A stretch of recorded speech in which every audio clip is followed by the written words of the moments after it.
என் பொண்ணு பெருமாள் கோயிலுக்கு போயிட்டு 10 ரூபாய்க்கு மாடு சீனி வாங்கி தரேன்னுச்சு. அதை வாங்கி கொடுத்துருந்தோம்னா 400 ரூபா மிச்சம். நான் பேசாம கீரை கூட்டு சப்பையும் மாடு கீரை தரணும். நான் பேசாம போய் கீரை வாங்கி கொடுத்தா கூட 20 ரூபாயில முடிச்சிருக்கோம். கூட்டு போய் 400 ரூபா செலவச்சிருச்சு. ஸ்லேட் ஒன்று அந்த கண்ணு ஒன்று வாங்கி கொடுத்து. ஆனால் இது பயங்கரமா இருக்குப்பா. இங்கே பாருங்களேன், இது ரொம்ப இதா இருக்கு. சாஸ்திமா இது எப்படி பண்ணணும்? இங்கே பாருங்க. இந்தாங்க. ஐயோ பயமா இருக்கு. விட்டுறாதே, என் மேல பயமா இருக்கு. சைட்ல விடு. சாஸ்திமா அது மாமாட்டையாவது கொடுறா, அவனால விட்டு காட்டுச்சோம். அப்புறம் எதுக்கு வாங்கிட்டு வந்த? மூச்சில தான் விடணும். இரு எப்படி கரெக்டா விடுங்க.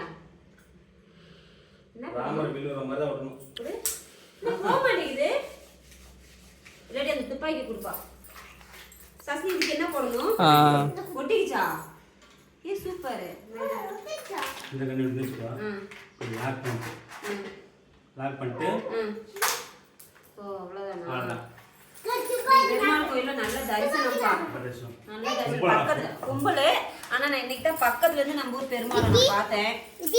நல்ல தரிசனம். மாலை பூவெல்லாம் கொடுத்துருக்காங்க.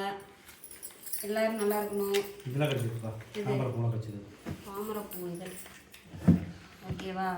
இன்னைக்கு பெருமாள் கோயிலுக்கு போயிட்டு வந்துட்டோம். மாட்டுக்கு மட்டும் தான் தீனி வாங்கி கொடுக்கல. இது டிஃபரெண்டான பூ. என்ன பூ தெரியல. கமெண்ட் சொல்லுங்க. தெரிஞ்சா கமெண்ட்ல சொல்லுங்க. என்ன பூ தெரியல.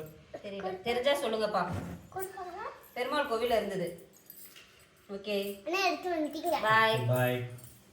பை நம்ம வீடியோ ஃபர்ஸ்ட் டைம் பார்க்குறதா லைக் பண்ணுங்க, ஷேர் பண்ணுங்க, லைக் சப்ஸ்கிரைப் பண்ணுங்க.